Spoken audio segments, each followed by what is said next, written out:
Public o private senior high school sa Japan? Marami ang nagsasabing libre na raw ang tuition. Pero bakit parang butas pa rin ang bulsa ng mga magulang pagdating sa enrollment?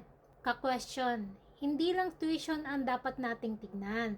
Sa video na ito, pagkukumparahin natin ang gasto sa public at private para malaman nyo kung saan ba talaga makakatipid ang inyong pamilya ngayong 2026.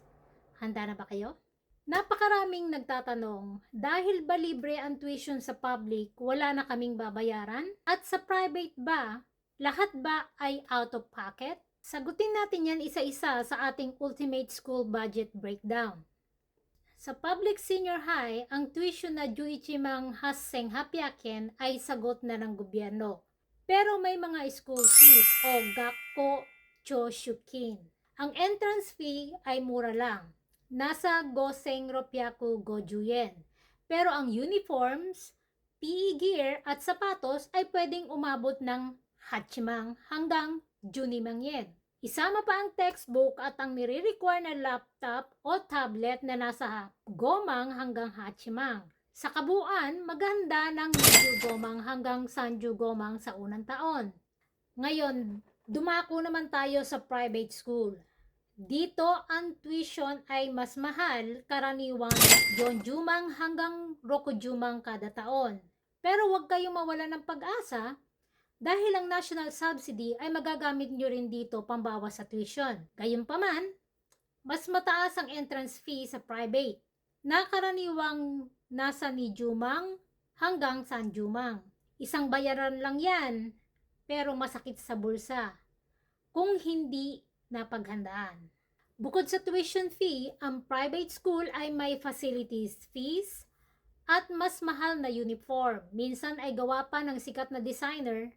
Ang textbook ay mas marami at ang mga extracurricular activities ay mas magastos. Sa private, asahan ang total budget na nanadjumang hanggang over hyakmang yen. Sa unang taon pa lang yan. Pero ang kapalit, mas modernong facilities at mas madalas ay mas tutok ang mga teacher sa mga bata. Mapa-public o private man, parehong may Shugaku Ryoko o school treat. Ang budget dito ay depende sa destinasyon. Kung domestic o sa loob ng Japan, nasa Jumang hanggang Jugomang ang kabuuan. Pero kung ang school ng anak nyo ay may overseas trip gaya ng Singapore o Hawaii, asahan ang monthly hulugan na Ichimang Goseng yen pataas. Siguraduhin itanong ito sa orientation pa lang. Huwag nating kalimutan ang Teiki Ken o commuter pass. Kung malayo ang school, ang transportation ay pwedeng kumain ng Goseng yen hanggang Ichimang yen buwan-buwan.